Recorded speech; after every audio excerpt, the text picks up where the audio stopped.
I'd first of all like to wish you my greetings.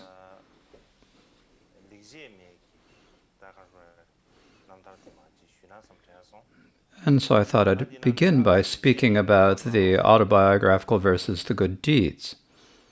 And within that, and this is, I think, the fifth of the good deeds described there. And so it's the fifth good deed, so this fifth good deed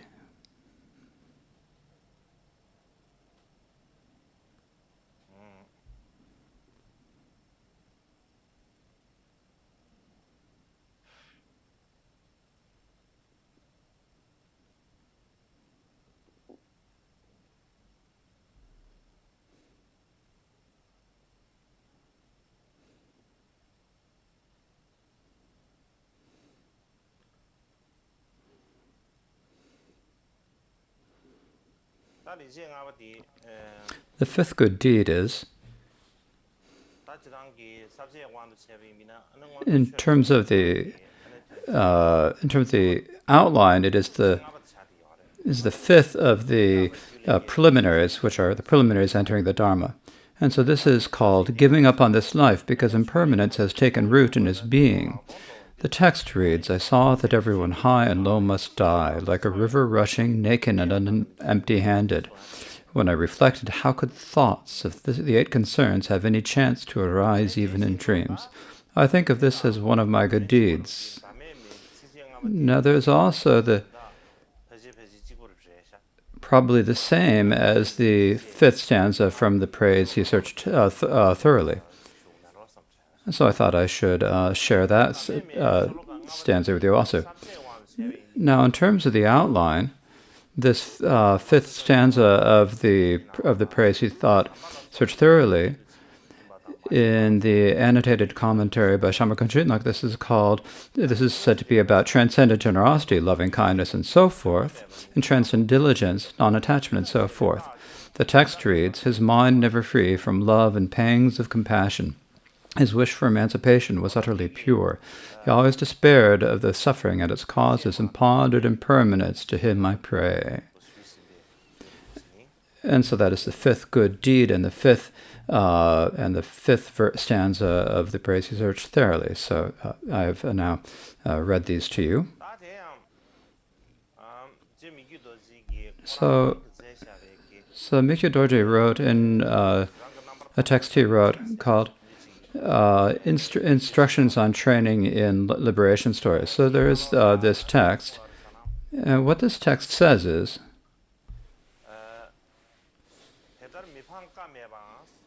so there's no way but to despair of them. So it's probably better to just say the main points rather than reading the whole thing.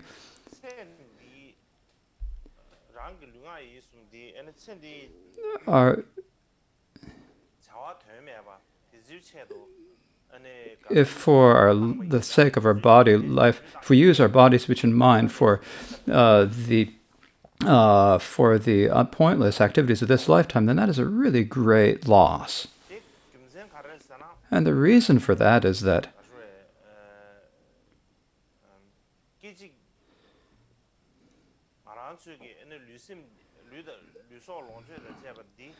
our body life and all of our possessions do not remain for even an instant. They're impermanent, and they're always changing. And their speed is even faster than the speed of the sun and the moon. They're even faster than the speed of the sun as it rises and sets.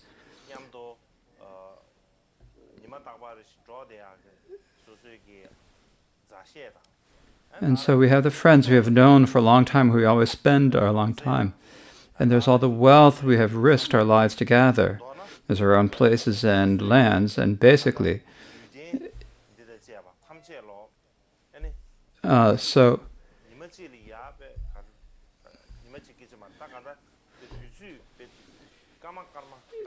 so there's our own fully ripened body. These are all they're being used up at minute after moment. And because we're using them, they're always coming to depletion. He understood this, Mikyo Dorje understood this, and he had a great feeling of impermanence. And had a really uncomfortable feeling of that they were being destroyed by birth and death. And likewise, all of our body, our possessions, our entourage, our fame, they are the results. They happen because of the results of our past karma, past actions, and they're not something that we should use our time or power or capacity in this life. If whatever little time we have in this time, whatever capacity we have in this lifetime,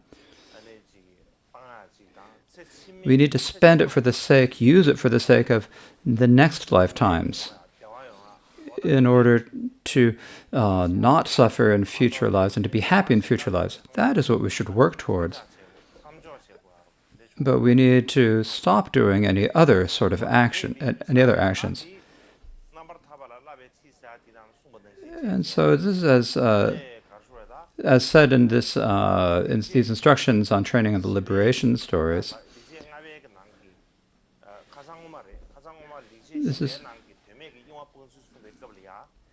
This is also said. We also said this the other day in talking about the fourth good deed about abandoning meaningless deeds. If we use our body, speech, and mind for the sake of meaningless or ridiculous or pointless actions for the sake of this life, there's no greater loss and no greater depression than that. And so if we think about this, what does it mean to say that the actions we do for the sake of this life are pointless? What makes it pointless? Now, we can talk about this in many different ways.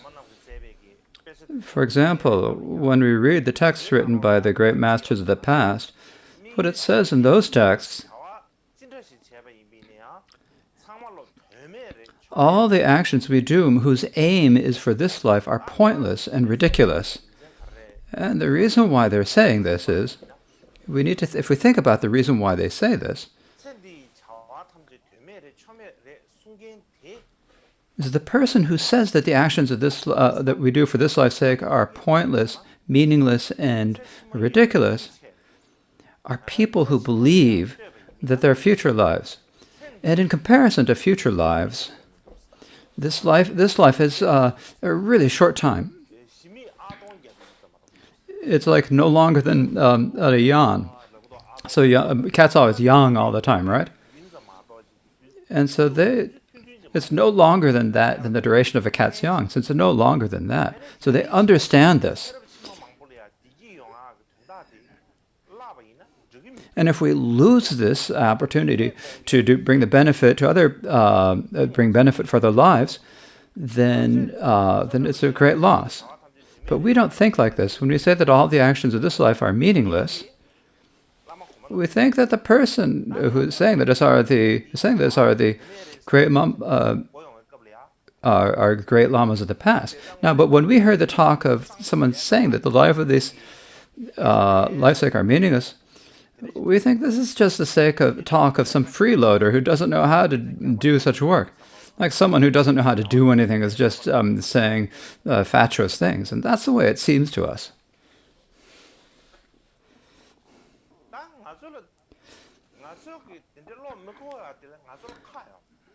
And this is completely understandable that we can't get our minds around this. Because we have never thought that the actions that we do for this life are pointless.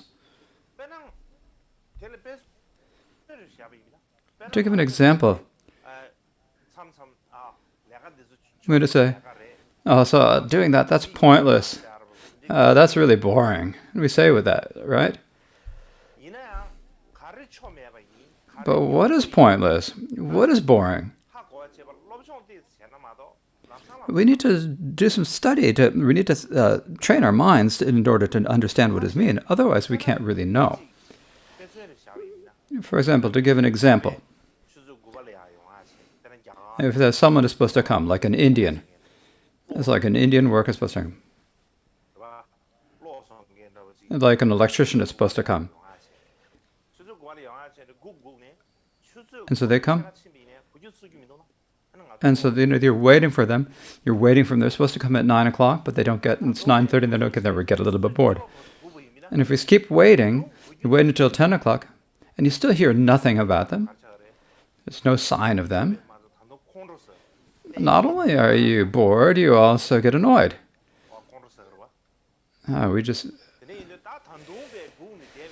And if you have to wait, even longer, that you just see that it's completely pointless, and you won't wait.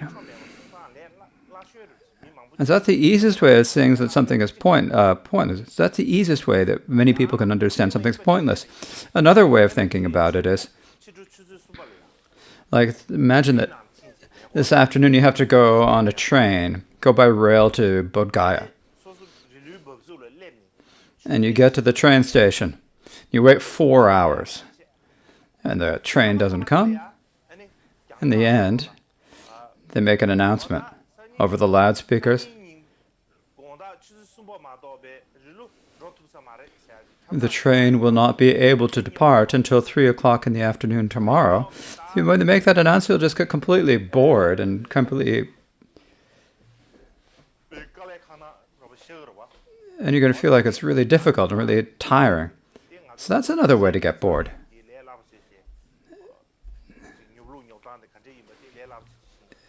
And so I think everyone can understand easily how that's boring. There are also some things, pointless things and boring things that we can think. But other ways are not so easy for us to understand. For example, like when we're doing a puja, like the monks and nuns, as compared, instead of reciting the text, they sit there having a conversation. They're like doodling, making little drawings. And then the discipline master comes by. The disciplinarian comes and says, "What are you doing?" And so you have to puja, and then they slap you.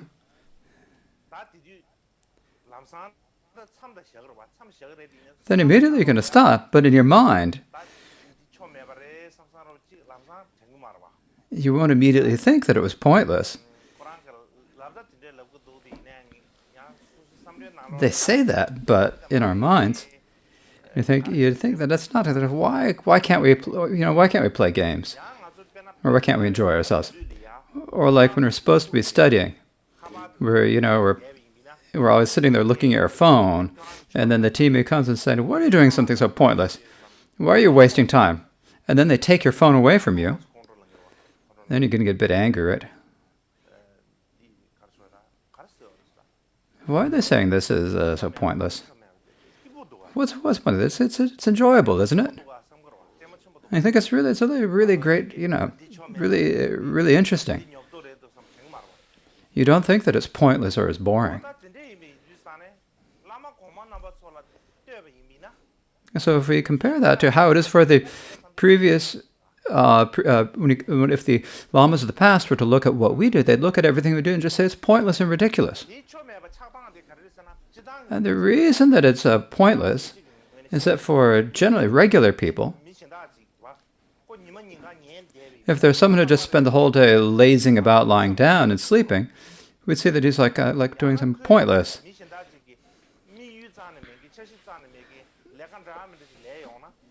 Or if someone else, does things without any aims or any plans, we'd say that that's just pointless and ridiculous. Or if you have a little child, just let them play all day long. When we adults look at him, we'd think he's doing something pointless. We'd think that, right?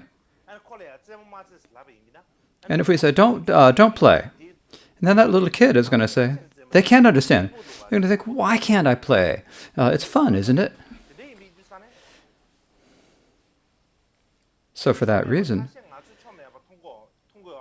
we don't see some pointless things as being pointless, and there's some pointless things that are not pointless that we see as being pointless.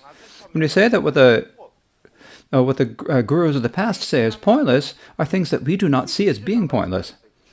So we're using the same words as saying there's no point, there's meaningless, it's boring. It's the same thing, but it's understood in different ways. And so for that reason, there's a story about this. And the story goes, in the old days, there was the great Kadampa scholar Geshe Potowa. He was really famous, right? So Geshe Potowa, and then and then another Geshe whose name was Chukyi Wezer. And they were both really famous Kadampa gurus and Kadampa Geshes. And so they had many students who were in common. There were a lot of students who were both of their students. So one day, these students said to Geshe Chukyi Wezer, and what they said was, when Potowa teaches Dharma, we have this really different feeling in our mind. It has like a different type of belief or confidence.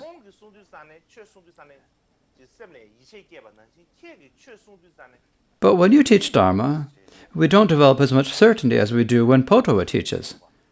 Why is that? They asked the Geshe. I said, what is that? And when he asked, then Geshe Chukyi Wezer didn't immediately answer. They'd say, when I'm teaching Dharma, they don't get a feeling. He's like, what are you supposed to say?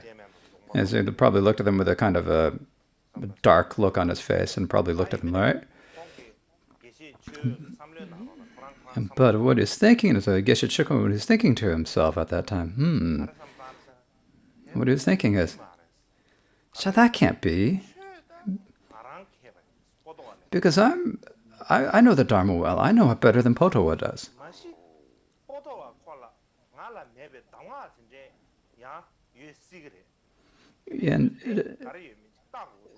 But it's possible that Potowa has some pith instruction that I don't have.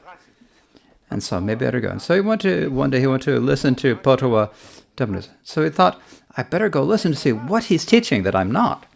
And when he went to the teaching, and when he listened to Potowa give a teaching from the beginning to the end, he also had a different feeling. He had a different type of belief. Oh, when that happened, it's like, what's this? I even get the feeling of it. And so how is that I'm getting this feeling? And so then he asked Potowa about this. And when he asked Potowa, I said, so what he said to Potowa was, so when I listen to you teach the Dharma, you don't say anything that I don't already know. But I understand something that I hadn't understood before. So what's the reason for that? So this is what he asked. And when he asked that, then Potowa said to him, oh, what you're saying is true. How could I possibly teach anything that you don't already know? Because you know it better than I do. But when you say that there's something that you don't understand, but I do, that's because the one thing is that when I teach the Dharma, I point the arrow inside. That is probably why. So what Potowa is saying is when Potowa was teaching the Dharma, he was teaching thinking, is this going to help the mind? His aim was to help the mind.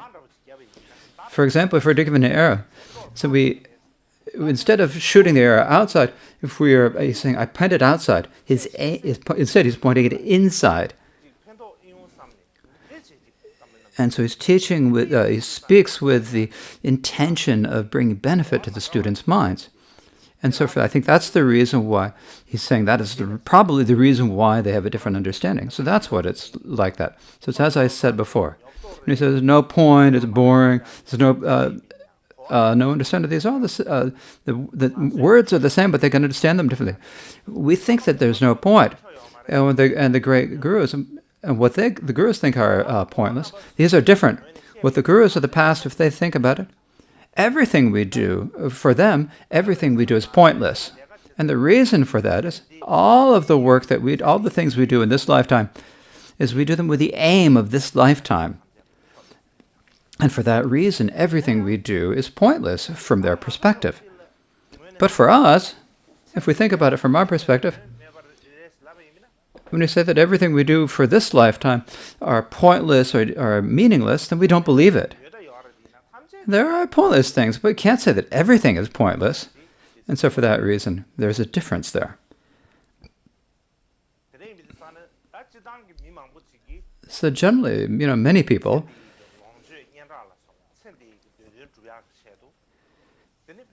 So in order to accomplish their desires for this life, such as food and clothing, fame, and so forth, many people do all sorts of different things, and they think, what would it better if they think, should I do business? Should I steal or rob? Should I do something, be violent, or should I be peaceful? Is it better to do business? Better to lend money? Better to earn your interest? If you're bold, it'd be better to be like steal things or rob people. Or if you don't have any confidence, then think it'd be better to beg. They think, what can I do? And so when they see something that's just a little bit, who has a little bit more wealth, a little bit a higher position, or a little bit better position, they get a little bit jealous and see what they can do to get at them. And when there are people, their peers who are equal to them, if they have an iPhone, they think, why don't I have an iPhone? Then you think, I need to go and buy an iPhone too.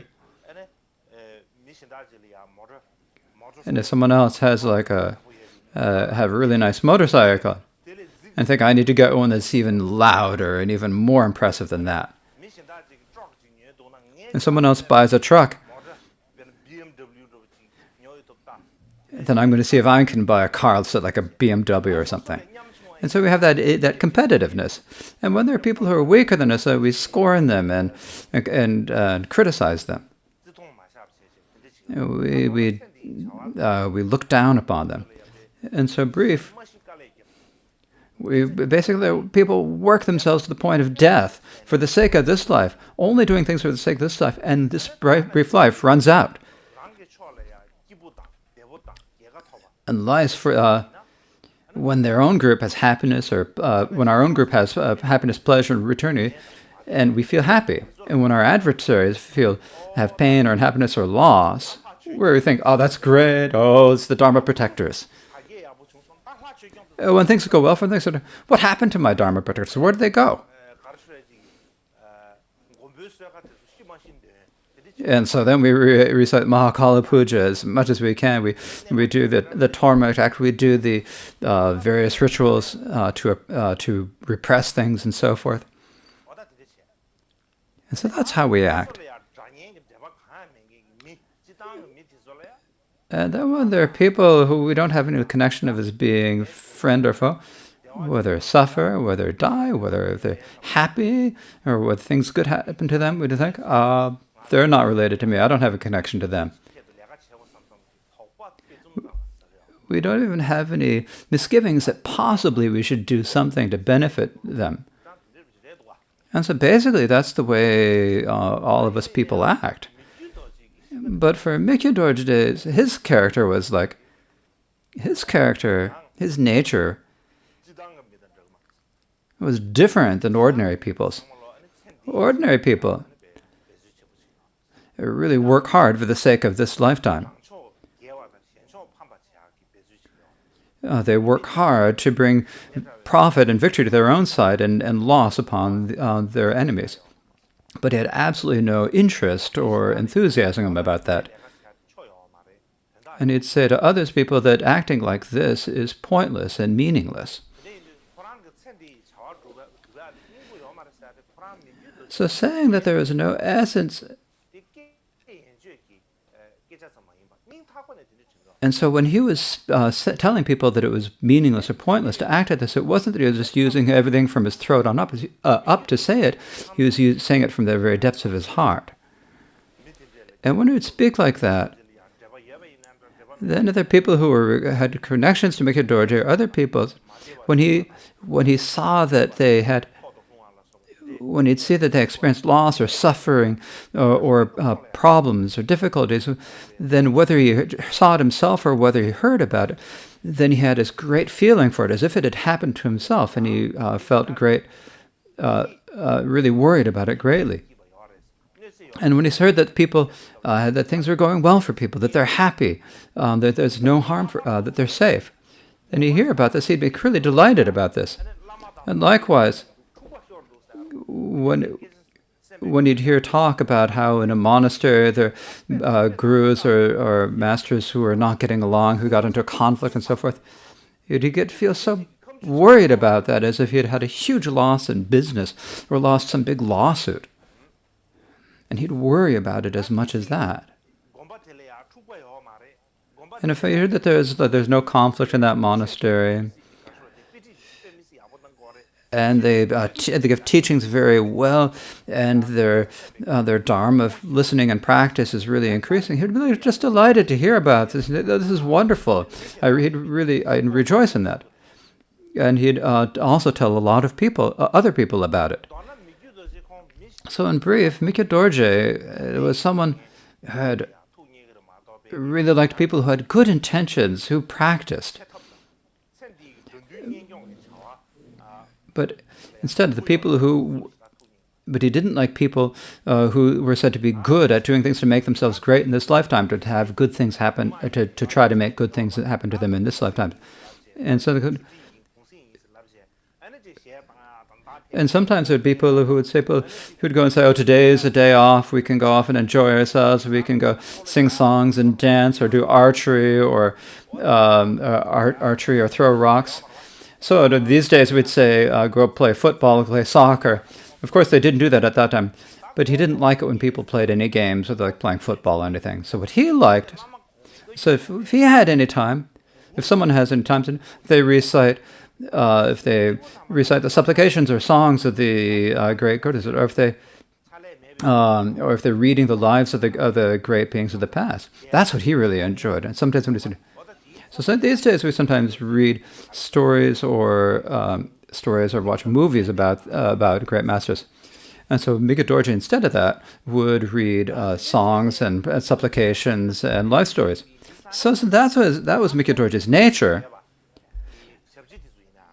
All the attendants around him, or all the farmers under the people around him who were able to have like a longer-term perspective, who said that they could think longer, what they said to Mikyo Dorje was, all of the all the Karmapas of the past became the gurus of the Chinese emperors.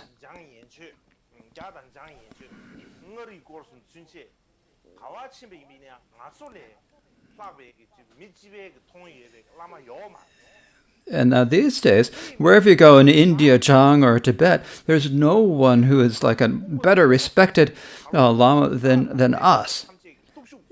And so we should try to gather together all of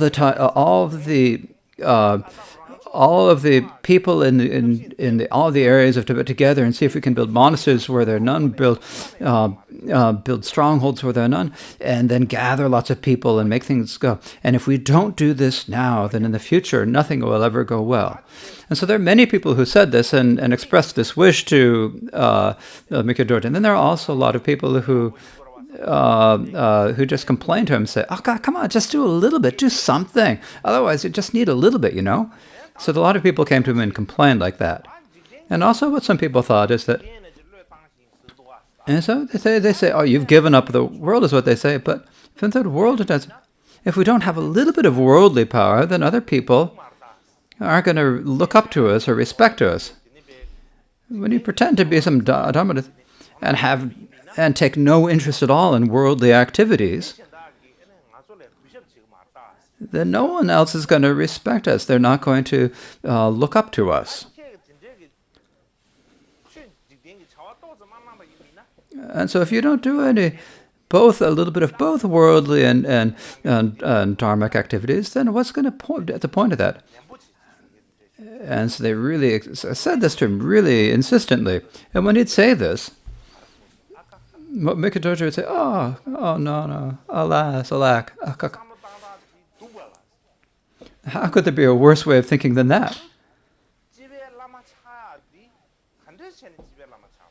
How is it that we became a great Lama for everyone? It was like to become the peak by trying to make a lot of noise and pretending we have something. Is that how we became great lamas? It's because of having bodhicitta, and then because of the expansion, the natural development of the activity, that we became the worthy of respect of the emperors of China. It's not because we tried to do some great lama. Now, even if once we become a Guru Lama, same thing to the now, if at that point, then once we become the gurus for the Chinese emperors, and at that point, if we acted like beggars, and people say we're just trying to pretend to have doing something worldly, and so for that time, he said that he just he didn't he just let the glory and the power and of the encampment just grow naturally. He didn't particularly try to do that. But at these times, the people of Tibet at that time, said they have little merit. They're very envious, and they always get into involved competition. So we need to see if we can just try to do whatever we can to decrease our position. Try to see what to do to decrease our own fame.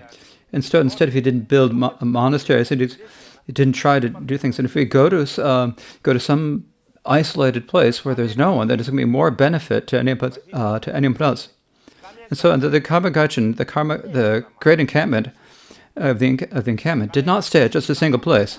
What it did is it went to go to different places and just set up camp there.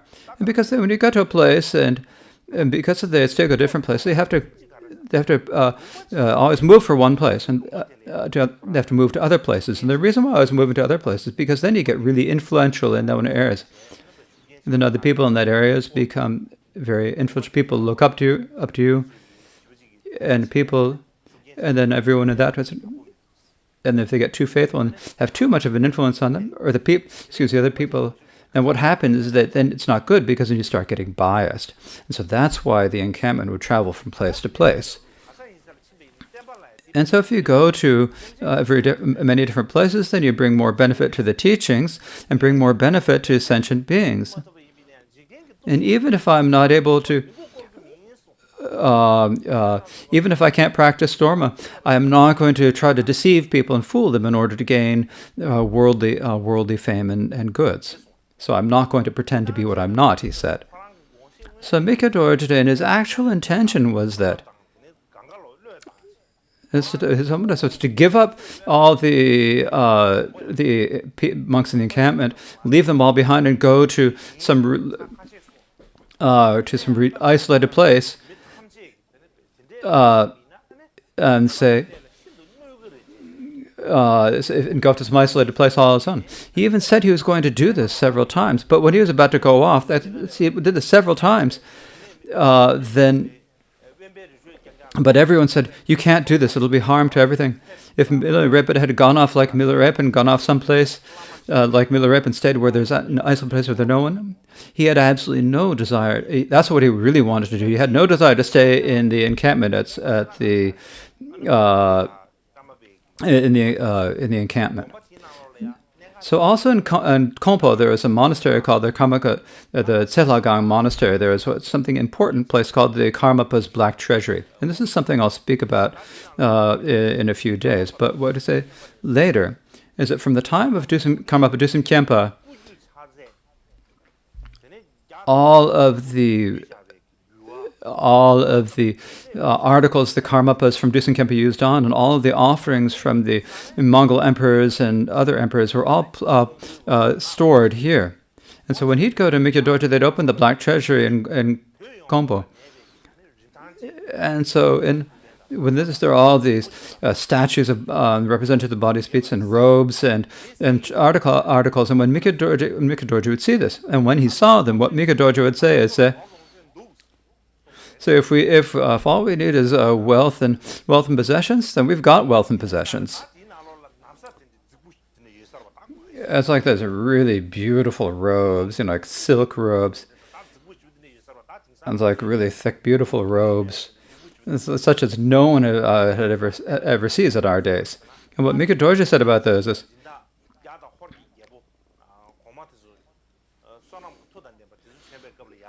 this is when there are the great powerful kings, because they're the things that came because of the when there's the connection that happened because of the power with the power of the. When we establish connections with powerful people, like as the Chinese and Mongolian emperors, and it was sort of like naturally, like the connection between Drogom Trigya Pakpa and the Mongolian emperors, and when we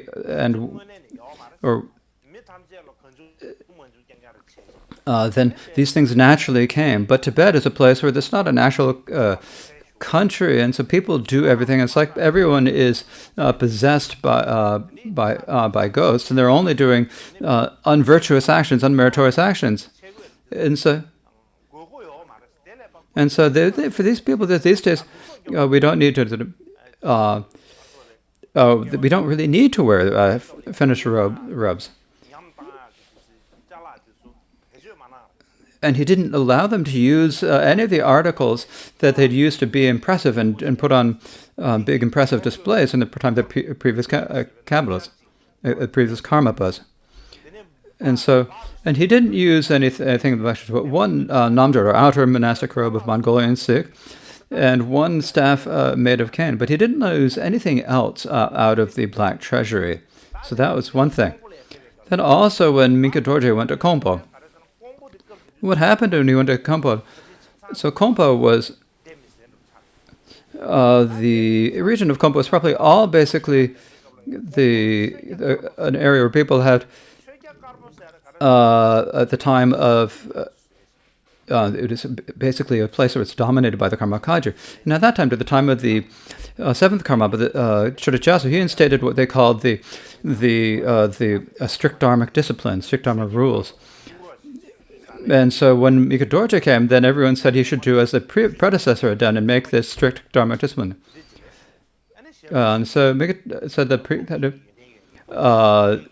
the previous Karmapa had such great understanding of Dharma and politics, and he had, and his the attendants also understood the both Dharmic and political traditions. But these days, that was a good time. But these days, we don't have people like that. I don't have anyone who can help me do such graduates, and everyone has changed. It's a bad area, and in such a time like this. And if we do something like that, then even if the few students we have who want to practice Dharma, we'll waste them as well. So I'm not able to do that, and so we just leave them. So then he went to the area of Horun. So this is the area of Ngachuk, present day of Ngachuk. And so the leader of Ngachuk was called Horud Tarbabum. So there's actually everyone in that area was Mongolian. He invited Minka Dorje, and he said to the region of Damshung, which is a huge area. And so in that huge area, he said he should make a big new monastery. And then everyone in all the areas from the Mongolians, all the northern nomads could be gathered and they could all be made monks. And then because of their nature, the Mongolians will naturally support all these monks. And to be able to have like 10,000 monks. And then in the future, this could become like the main place for the encampment to stay, so that you can please have this happen. And Minka Dorje said, that wouldn't work out. That won't work out. And he didn't accept. And as I said the other day, the king of Zhang also wanted Minka Dorje to stay in the area of Zhang, and that he would support him and give him offerings, and that they could do both political and Dharma activity. But Minka Dorje did not even accept. And Minka Dorje said at that time, if I wanted to make just a shashada to study the sutras only, I could go to the region of Minyan Rabgan and get 5,000 pure monks, and I could make them all into the Karmapas monks. I could do that. But I think there's no point to it, and I didn't do it.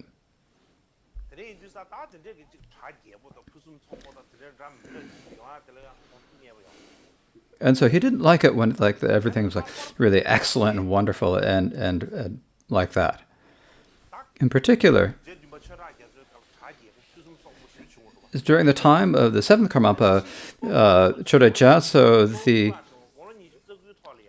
seventh Karmapa was a really grand place, really beautiful and grand place. And so when Pausula Trengwa, at the age of 29, came to see said that there was really, Minka Dorje wanted to see it. And so at that time there were 30 different ladrangs, and each of them had And so then later, when Mikyo Dorje went to the central Tibet, there were only three left. There was the steward, the Changzi. One was the kitchen, and one was the lama who took care, named Chuje Nangso. Everything else had been packed up and reduced. There was a great encampment, but the main encampment, and then for the subsidiary camps, it was a smaller the subsidiary camp in the period of time had 10 different ladrangs, and so in the very end, at the end, so Mikyo Dorje said that they should pack those all up and put them up, and everything else had been packed away. And Gyaltsen Rinpoche ended with only 5 or 6 students. And so, if Mikyo Dorje, there are a lot of people who invited Mikyo Dorje to come to all the regions of Amdo and Kham, but he didn't accept to go. And the reason for that is that it's better to go to central Tibet. For one thing, is that the people in Utsang don't have as much faith. They don't have as much to offer, and at the very least, when you get to central Tibet, there's no wood and there's no salt. You can't even have salt to put in your things, and so there are no trees. And so it's better to go to central Tibet because there's less less contaminated food, less food contaminated misdeeds. And so it's better to go to central Tibet.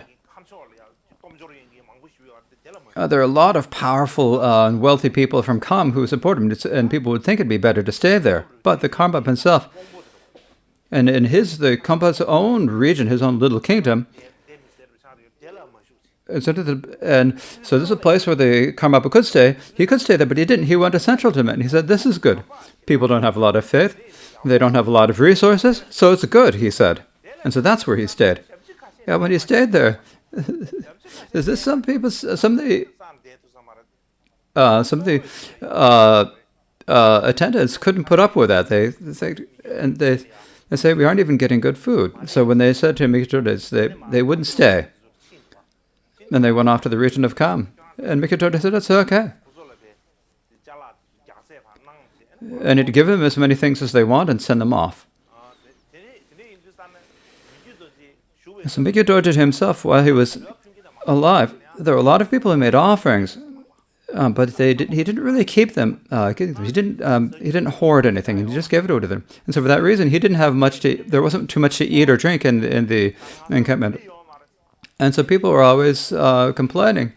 There were no people, and so there are no people. We don't know how to accumulate things. So we aren't getting we aren't getting enough to eat. We aren't getting enough to drink. And so they would protest about this. And Mikyo Dorje himself, what he said was,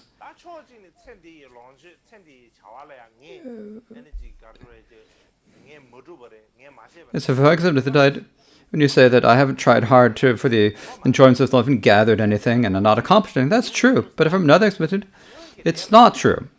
And because it's the possessions and wealth of this lifetime, it's because of our past karma. If you don't have that karma to have wealth and enjoyments in this lifetime, then no matter how much you do, you won't gather anything.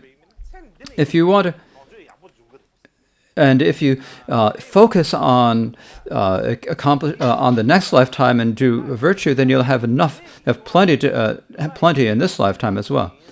And so he said, he would not use his body, speech, and mind for the sake of this life at all. And so it is all pointless. And so for that reason, that's Mikyo Dorje's his character. If we look at it from one perspective, you could probably say that Mikyo Dorje just didn't know how to do things. During the time of Karmapa Chökyi Gyatso, the great encampment was really impressive. And was really extremely influential at the time it was really influential dharmically and politically. But during the time of Mikyo Dorje, it was all lost, it all scattered. He didn't pay any attention to Dharma to the political things or to the medicine, you just let it all go. It would be okay to say this, but if you think about it in terms of the Dharma, the way he was thinking about it is actually the way it's described in the Dharma. So if you think about it in terms of the Dharma, you think, I think it's okay. So Mikyo Jodor himself said, I'm going to do as taught in the Dharmas, and if it's good or it's bad, no matter what, I'm going to do it. That's how I'm going to do it. And so it's clear that that's the kind of person that he was. So next we will have a bit of a break, and then come back and get together and teach the sixth good deed. And so I'm going to teach as much as I can about these fifth and sixth good deeds.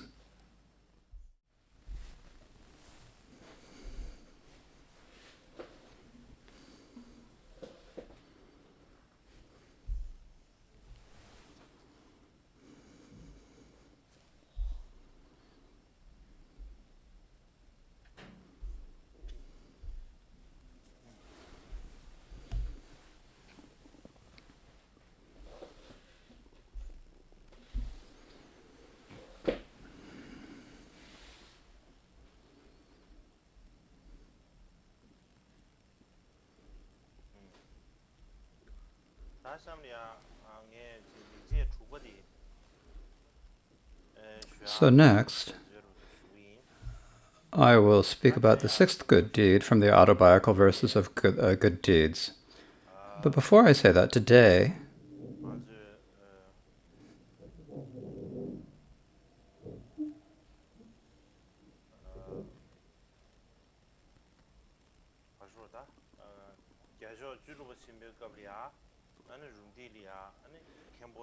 during the time of the 16th Karmapa, the Kempos at Rumtek Monastery, and then after, when I arrived in India, I also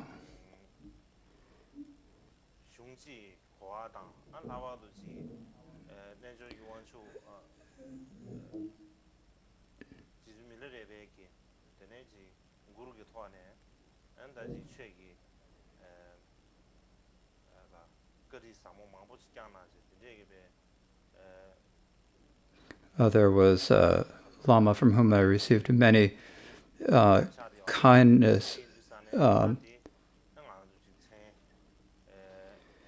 whom we received many teachings about philosophy, as well as the songs of Milarepa and Good Sangpa. There's the Ken Rinpoche, whose name is difficult to say, Khenpo Sutram Jetsu Rinpoche.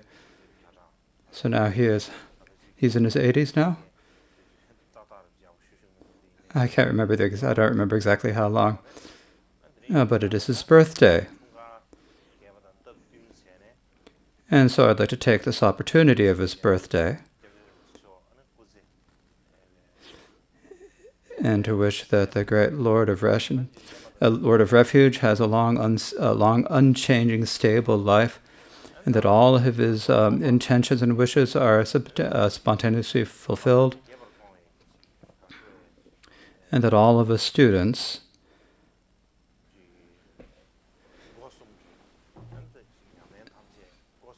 may be able to, through all of our students, that all of our activities of body, speech, and mind may be dharmic activities that please this great Guru. So this is my prayer. And so please all of you say, may the glorious Lamas live long, may all throughout space be happy, and may everyone be brought to the state of Buddhahood.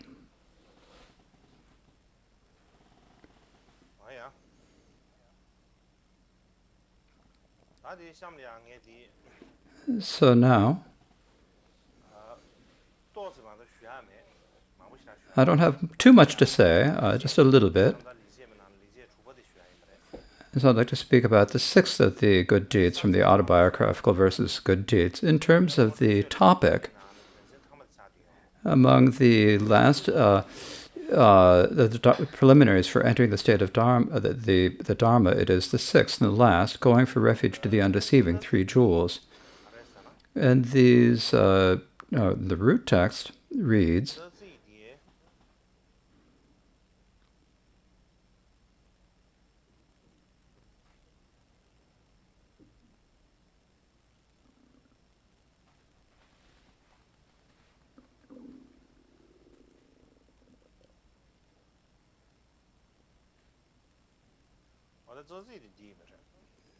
These are this is the verse.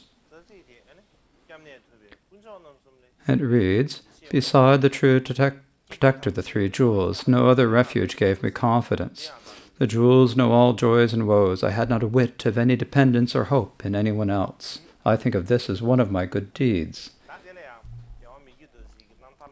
So here, Mikyo Dorje said in his instructions on training and liberation stories,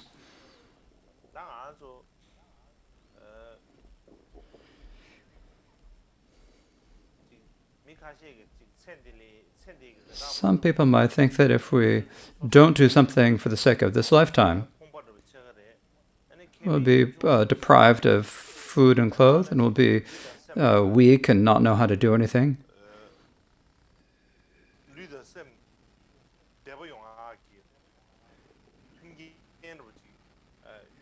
And we will lack what we need in order to keep our body and mind healthy. However, in the actual way, the actual meaning, the way Mikyo Dorje saw it, is that instead of acting for the sake of this lifetime, if we work for the sake of future lifetimes, not only will we have less suffering in this lifetime, we will also have good things and abundance in this life. And the reason for this is that all of the benefit and help that comes from, all the benefit we have comes from protecting others from suffering. If we do only unvirtuous things for the sake of this lifetime to bring some pleasure for others, then the more pleasure we get for ourselves, the greater harm we will inflict upon others. It will create more suffering for other sentient beings. And when the results of that karma come back to you, in this lifetime, you as well, you will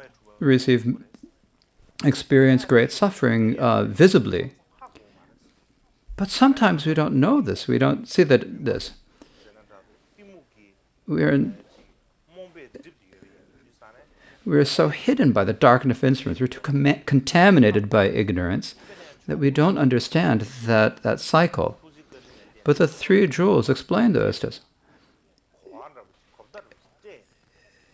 And they give us some understanding. They communicate the meaning of karmic cause and effect. And then at that point, we can think, some understanding of this is what karmic cause and effect is. When you develop, then those people have medicine will have some belief and conviction in karmic cause and effect. People who don't have any virtue will not understand that. And if we are able to develop that conviction,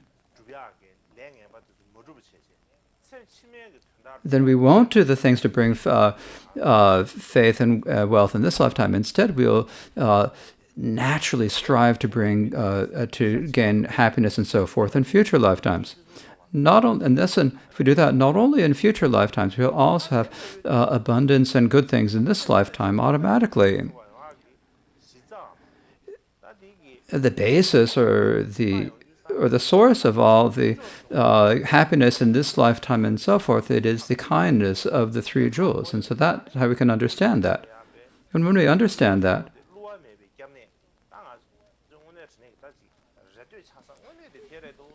we can see that the untrue, undeceiving refuge, the actual source of our happiness in lifetime is the three jewels. We'll feel the great conviction in this, and once we understand this, then we won't have any thought of trying to take any refuge in any other source of refuge. And if we have that strong conviction of knowing the reasons why the three jewels are undeceiving, then the worries about, then even if some sort of natural disaster or harm from enemies or from a severe illness happens to us, then we'll think that we'll only try to avert them. We'll only use the methods taught in the scriptures of the Buddha. We don't have any thought that we will have to do something else or take some other action or course of action to avert those actions.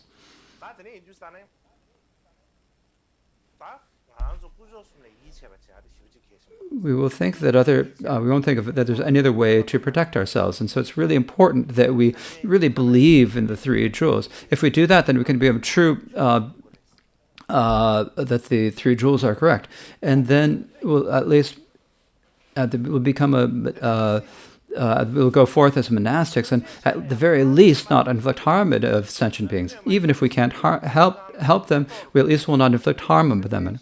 And if there's something else than anyone else, if we are able to do that, then other people will not harm us. Instead, they'll bring things to benefit us. And so in this way, there will be like this mutual relation of one benefiting the other and not harming it, of each not harming the other, and instead helping each other.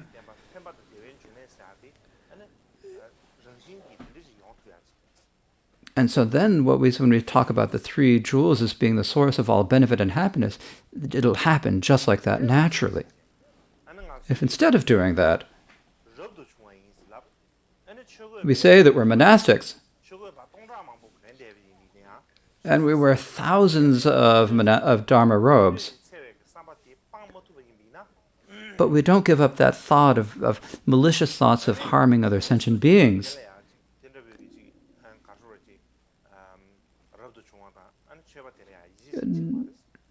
No other sentient being would believe that monastic or Dharma practitioner. So whether we're a good monastic or a good Dharma practitioner comes primarily down to whether we have belief in the three jewels and belief in karmic cause and effect. Bhikkhu Jidodha himself said that he was not able to practice it himself, but he said, I had some understanding of it. And so in the future, if you followers in the future, even though you might have karma inflictions that might be so strong, and you might not be able to actually put this into practice, it's still really important for you to gain an understanding in this. And so I think this is a really important point.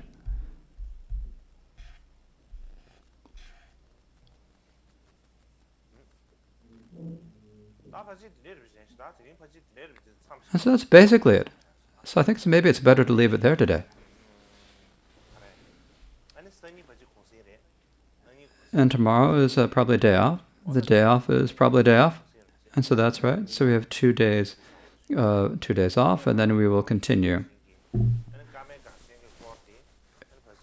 And as I said yesterday about speaking about the great encampment, and so I will try to speak about that in the next week. And so today and tomorrow I'll spend some time studying. And so I think it's best to leave it here for today. Thank you.